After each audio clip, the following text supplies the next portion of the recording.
श्री हरि बोलो ग्रंथराज श्रीमद् भगवद गीता जी की जय। हम लेके आए हैं आपके लिए एक खास ऑफर। अधिक जानकारी के लिए बने रहे हमारे साथ। श्री परमात्मने नमः। गीता सुगीता कर्तव्या किमन्यः शास्त्र विस्तरः या स्वयं पद्मनाभस्य मुख पद्माद्विनयः श्रिता। अथ ध्यानम्। शांताकारं भुजग शयनं पद्मनाभं सुरेशं विश्व आधारं गगन सदृशं मेघवर्णं शुभांगम। लक्ष्मीकांत कमल नयन योगिभिः ध्यान गम्यं वंदे विष्णु भव भयहरं सर्व लोकैकनाथम्। यं ब्रह्मा वरुणेन्द्र रुद्रमृतः स्तुन्वन्ति दिव्यैः स्तवैर्वेदैः सांग पद क्रमोपनिषदे गायन्ति यं सामगाः। ध्यान अवस्थित तद्गतेन मनसा पश्यन्ति यं योगिनो यस्यान्तं न विदुः सुर असुरगणा देवाय तस्मै नमः।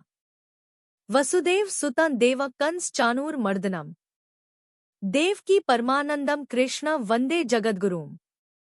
क्या कर्मयोग और संन्यास केवल अलग अलग मार्ग हैं या फिर वे एक ही सत्य की ओर ले जाते हैं? आइए आज के श्लोकों में श्री कृष्ण के इस रहस्य को समझते हैं। पिछले श्लोक में हमने सीखा कि सच्चा त्याग द्वेष और आकांक्षाओं से मुक्त होने में है। श्री कृष्ण ने बताया कि सच्चा त्यागी वही है जो मन की स्थिरता प्राप्त करता है। श्लोक 4। सांख्य योगो पृथक बाला प्रवदन्ति न पंडिता एकम अप्यास्थित सम्यगुभ्यो विन्दते फलम। अर्थ, मूर्ख लोग कहते हैं कि सांख्य ज्ञान मार्ग और योग कर्म मार्ग अलग हैं, लेकिन ज्ञानी इसे एक ही समझते हैं। जो इनमें से किसी एक को सही ढंग से अपनाता है वह दोनों के लाभ प्राप्त करता है। श्लोक 5। यत् सांख्य प्राप्यते स्थानं तत्योगैरपि गम्यते एकं सांख्य च योगं च या पश्यति स पश्यति। अर्थ, जो स्थान ज्ञान से प्राप्त होता है वही स्थान कर्म से भी प्राप्त किया जा सकता है। जो इन दोनों को समान दृष्टि से देखता है वही सच्चा देखता है। व्याख्या। श्री कृष्ण स्पष्ट करते हैं कि चाहे व्यक्ति ज्ञान के मार्ग पर चले या कर्म के, अंतिम लक्ष्य आत्मा की शुद्धि और परमात्मा का साक्षात्कार ही है। भगवद गीता अध्याय 5 श्लोक 4 से 5। फल में सांख्ययोग और निष्काम कर्मयोग की एकता। श्लोक 4।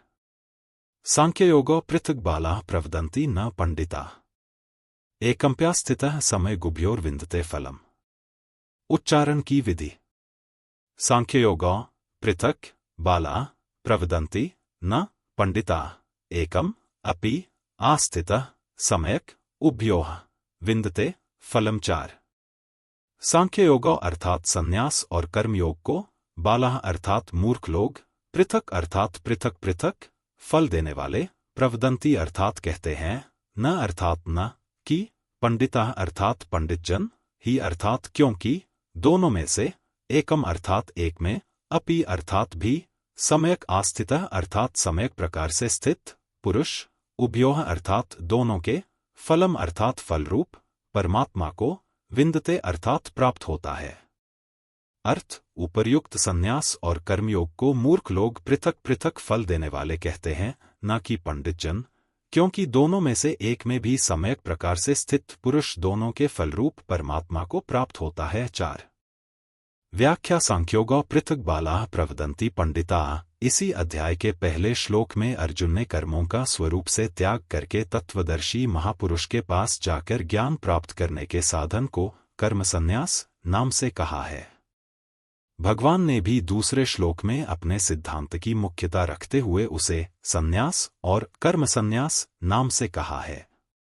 अब उस साधन को भगवान यहाँ सांख्य नाम से कहते हैं। भगवान शरीर शरीरी के भेद का विचार करके स्वरूप में स्थित होने को सांख्य कहते हैं। भगवान के मत में संन्यास और सांख्य पर्यायवाची हैं, जिसमें कर्मों का स्वरूप से त्याग करने की आवश्यकता नहीं है। अर्जुन जिसे कर्म संन्यास नाम से कह रहे हैं, वह भी निःसंदेह भगवान के द्वारा कहे सांख्य का ही एक अवान्तर भेद है। कारण कि गुरु से सुनकर भी साधक शरीर शरीरी के भेद का ही विचार करता है। बाला पद से भगवान यह कहते हैं कि आयु और बुद्धि में बड़े होकर भी जो सांख्ययोग और कर्मयोग को अलग अलग फल वाले मानते हैं, वे बालक अर्थात बेसमझ ही हैं। जिन महापुरुषों ने सांख्ययोग और कर्मयोग के तत्व को ठीक ठीक समझा है, वे ही पंडित अर्थात बुद्धिमान हैं। वे लोग दोनों को अलग अलग फल वाले नहीं कहते, क्योंकि वे दोनों साधनों की प्रणालियों को न देखकर उन दोनों के वास्तविक परिणाम को देखते हैं। साधन प्रणाली को देखते हुए स्वयं भगवान ने 3 अध्याय के 3 श्लोक में सांख्ययोग और कर्मयोग को 2 प्रकार का साधन स्वीकार किया है। दोनों की साधन प्रणाली तो अलग अलग है, पर साध्य अलग अलग नहीं है। एकम्प्यास्थितः समय गुभ्योर विन्दते फलम, गीता में जगह जगह सांख्ययोग और कर्मयोग का परमात्म प्राप्ति रूप फल एक ही बताया गया है। 13वें अध्याय के 24वें श्लोक में दोनों साधनों से अपने आप में परमात्म तत्व का अनुभव होना बताया गया है। 3 अध्याय के 19वें श्लोक में कर्मयोगी के लिए परमात्मा की प्राप्ति बताई गई है और 12वें अध्याय के 4 श्लोक में तथा 13वें अध्याय के 34वें श्लोक में ज्ञानयोगी के लिए परमात्मा की प्राप्ति बताई गई है। इस प्रकार भगवान के मत में दोनों साधन एक ही फल वाले हैं। परिशिष्ट भाव जो अन्य शास्त्रीय बातों को तो जानता है, पर सांख्ययोग और कर्मयोग के तत्व को गहराई से नहीं जानता, वह वास्तव में बालक अर्थात बेसमझ है। गीता भर में अविनाशी तत्व के लिए फल शब्द इसी श्लोक में आया है। फल शब्द का अर्थ है परिणाम। कर्मयोग और ज्ञानयोग दोनों साधनों से प्राप्त होने वाले तत्व को फल कहने का तात्पर्य है कि इन दोनों साधनों में मनुष्य का अपना उद्योग मुख्य है। ज्ञानयोग में विवेक रूप उद्योग मुख्य है और कर्मयोग में परहित की क्रिया रूप उद्योग मुख्य है। साधक का अपना उद्योग परिश्रम सफल हो गया, इसलिए इसको फल कहा गया है। यह फल नष्ट होने वाला नहीं है।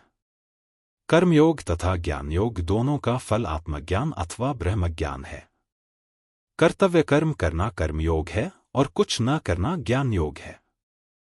कुछ न करने से जिस तत्व की प्राप्ति होती है, उसी तत्व की प्राप्ति कर्तव्य कर्म करने से हो जाती है। करना और न करना तो साधन है और इनसे जिस तत्व की प्राप्ति होती है, वह साध्य है।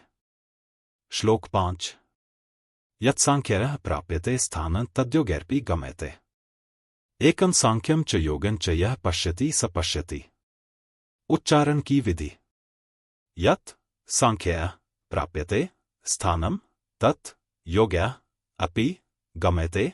एकं सांख्यं च योगं च यः पश्यति स पश्यति। 5 सांख्यः अर्थात ज्ञानयोगियों द्वारा, यत् अर्थात जो, स्थानम अर्थात परमधाम, प्राप्यते अर्थात प्राप्त किया जाता है, योगः अर्थात कर्मयोगियों द्वारा, अपि अर्थात भी, तत् अर्थात वही, गम्यते अर्थात प्राप्त किया जाता है, इसलिए यह अर्थात जो पुरुष, सांख्यम अर्थात ज्ञानयोग, च अर्थात और, योगम अर्थात कर्मयोग को फल रूप में, एकम अर्थात एक, पश्यति अर्थात देखता है, सह अर्थात च वही, यथार्थ पश्यति अर्थात देखता है। अर्थ ज्ञानयोगियों द्वारा जो परमधाम प्राप्त किया जाता है, कर्मयोगियों द्वारा भी वही प्राप्त किया जाता है। इसलिए जो पुरुष ज्ञानयोग और कर्मयोग को फल रूप में एक देखता है, वही यथार्थ देखता है। 5 व्याख्या यत्सांख्यः प्राप्यते स्थानं तद्योगैर्पि गम्यते। पूर्व श्लोक के उत्तरार्ध में भगवान ने कहा था कि एक साधन में भी अच्छी तरह से स्थित होकर मनुष्य दोनों साधनों के फल रूप परमात्म तत्व को प्राप्त कर लेता है। उसी बात की पुष्टि भगवान उपर्युक्त पदों में दूसरे ढंग से कर रहे हैं कि जो तत्व सांख्ययोगी प्राप्त करते हैं, वही तत्व कर्मयोगी भी प्राप्त करते हैं। संसार में जो यह मान्यता है कि कर्मयोग से कल्याण नहीं होता, कल्याण तो ज्ञान योग से ही होता है, इस मान्यता को दूर करने के लिए यहाँ अपि अव्यय का प्रयोग किया गया है। सांख्ययोगी और कर्मयोगी दोनों का ही अंत में कर्मों से अर्थात क्रियाशील प्रकृति से संबंध विच्छेद होता है। प्रकृति से संबंध विच्छेद होने पर दोनों ही योग एक हो जाते हैं। साधन काल में भी सांख्ययोग का विवेक, जड़ चेतन का संबंध विच्छेद, कर्मयोगी को अपनाना पड़ता है और कर्मयोग की प्रणाली, अपने लिए कर्म न करने की पद्धति सांख्ययोगी को अपनानी पड़ती है। सांख्ययोग का विवेक प्रकृति पुरुष का संबंध विच्छेद करने के लिए होता है और कर्मयोग का कर्म संसार की सेवा के लिए होता है। सिद्ध होने पर सांख्ययोगी और कर्मयोगी दोनों की एक स्थिति होती है, क्योंकि दोनों ही साधकों की अपनी निष्ठाएं हैं। गीता 3 अध्याय का 3 श्लोक। संसार विषम है। घनिष्ठ से घनिष्ठ सांसारिक संबंध में भी विषमता रहती है, परंतु परमात्मा सम है। अतः समरूप परमात्मा की प्राप्ति संसार से सर्वथा संबंध विच्छेद होने पर ही होती है। संसार से संबंध विच्छेद करने के लिए 2 योग मार्ग हैं, ज्ञान योग और कर्मयोग।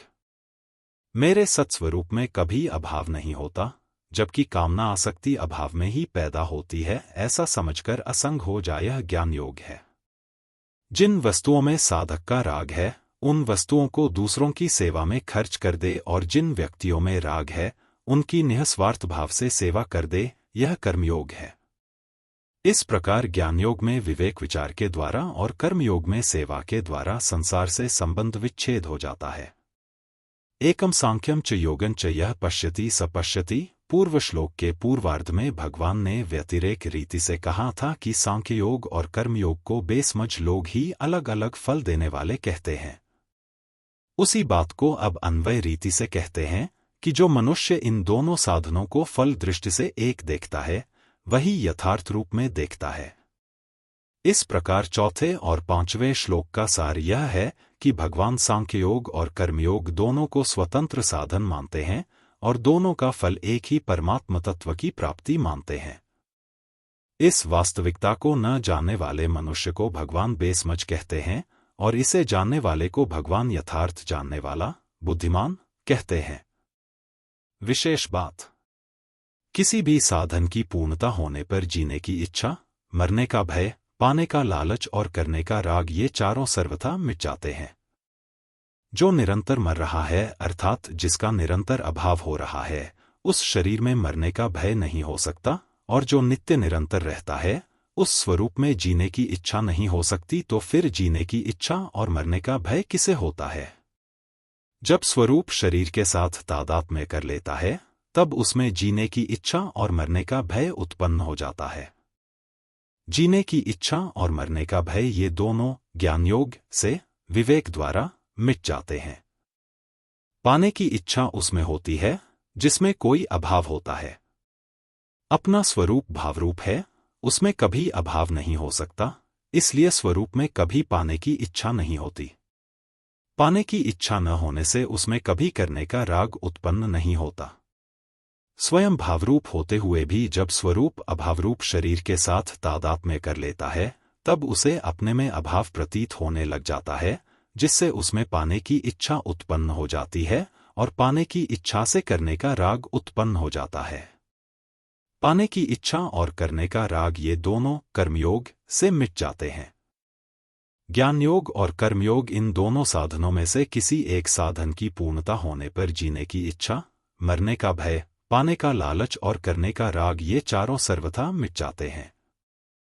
परिशिष्ट भाव, सांख्ययोग और कर्मयोग दोनों साधन लौकिक होने से एक ही हैं। सांख्ययोग में साधक चिन्मयता में स्थित होता है और चिन्मयता में स्थित होने पर जड़ता का त्याग हो जाता है। कर्मयोग में साधक जड़ता का त्याग करता है और जड़ता का त्याग होने पर चिन्मयता में स्थिति हो जाती है। इस प्रकार सांख्ययोग और कर्मयोग दोनों ही साधनों के परिणाम में चिन्मयता की प्राप्ति अर्थात चिन्मय स्वरूप में स्थिति का अनुभव हो जाता है। शरीर को संसार की सेवा में लगा देना कर्मयोग है और शरीर से स्वयं अलग हो जाना ज्ञान योग है। चाहे शरीर को संसार की सेवा में लगा दें, चाहे शरीर से स्वयं अलग हो जाए, दोनों का परिणाम एक ही होगा, अर्थात दोनों ही साधनों से संसार से संबंध विच्छेद होकर स्वरूप में स्थिति हो जाएगी। यहाँ चौथे 5वें श्लोकों में चौथे श्लोक के पूर्वार्ध का संबंध 5वें श्लोक के उत्तरार्ध के साथ है और 5वें श्लोक के पूर्वार्ध का संबंध चौथे श्लोक के उत्तरार्ध के साथ है। कर्मयोग, ज्ञानयोग और भक्तियोग, इन तीन साधनों में ज्ञानयोग और भक्तियोग का प्रचार तो अधिक है, पर कर्मयोग का प्रचार बहुत कम है। भगवान ने भी गीता में कहा है कि बहुत समय बीत जाने के कारण यह कर्मयोग इस मनुष्य लोक में लुप्तप्राय हो गया है। चौथे अध्याय का दूसरा श्लोक। इसलिए कर्मयोग के संबंध में यह धारणा बनी हुई है कि यह परमात्म प्राप्ति का स्वतंत्र साधन नहीं है। अतः कर्मयोग का साधक या तो ज्ञान योग में चला जाता है अथवा भक्ति योग में चला जाता है, जैसे तावत् कर्माणि कुर्वीत न निर्विद्यत यावता मत्कथा श्रवणादो व श्रद्धा यावन्न जायते। श्रीमद्भा 0:11-20। 9। तभी तक कर्म करना चाहिए जब तक भोगों से वैराग्य न हो जाए, ज्ञान योग का अधिकारी न बन जाए अथवा मेरी लीला कथा के श्रवण आदि में श्रद्धा न हो जाए, भक्ति योग का अधिकारी न बन जाए। परंतु यहाँ भगवान ज्ञान योग की तरह कर्मयोग को भी परमात्म प्राप्ति का स्वतंत्र साधन बता रहे हैं। उपर्युक्त चौथे पांचवें श्लोकों के सिवाय गीता में अनेक जगह कर्मयोग के द्वारा स्वतंत्रता पूर्वक तत्वज्ञान, परम शांति, मुक्ति अथवा परमात्म तत्व की प्राप्ति होने की बात आई है, जैसे तत्स्वयं योग संसिद्धः कालेनात्मनि विन्दति 4:38, योगयुक्तो मुनिर्ब्रह्म न चिरेणाधिगच्छति 5:6, यज्ञायाचरतः कर्म समग्रं प्रविलीयते 4:23, ज्ञानाग्निदग्ध कर्माणं तमाहुः पंडितं बुधाः 4:19, युक्तः कर्मफलं त्यक्त्वा शान्तिमाप्नोति नैष्ठिकीम् 5:12। श्रीमद्भागवत में भी कर्मयोग को परमात्म प्राप्ति का स्वतंत्र साधन बताया गया है। स्वधर्मस्थो यजन यज्ञनाशीयः काम उद्धव न याति स्वर्ग नरको यद्यन्यन्न समाचरेत 11:20। 10। जो स्वधर्म में स्थित रहकर तथा भोगों की कामना का त्याग करके अपने कर्तव्य कर्मों के द्वारा भगवान का पूजन करता है तथा सकाम भाव पूर्वक कोई कर्म नहीं करता, उसको स्वर्ग या नरक में नहीं जाना पड़ता, अर्थात वह कर्म बंधन से मुक्त हो जाता है। अस्मिल्लोके वर्तमान स्वधर्मस्थो नघः शुच्य ज्ञानं विशुद्धमाप्नोति मद्भक्ति वा यदृच्छया 11:20। 11। स्वधर्म में स्थित वह कर्मयोगी इस लोक में सब कर्तव्य कर्मों का आचरण करते हुए भी पाप पुण्य से मुक्त होकर बिना परिश्रम के तत्वज्ञान को अथवा परम प्रेम, पराभक्ति को प्राप्त कर लेता है। तात्पर्य यह हुआ कि कर्मयोग साधक को ज्ञान योग अथवा भक्ति योग का अधिकारी भी बना देता है और स्वतंत्रता से कल्याण भी कर देता है।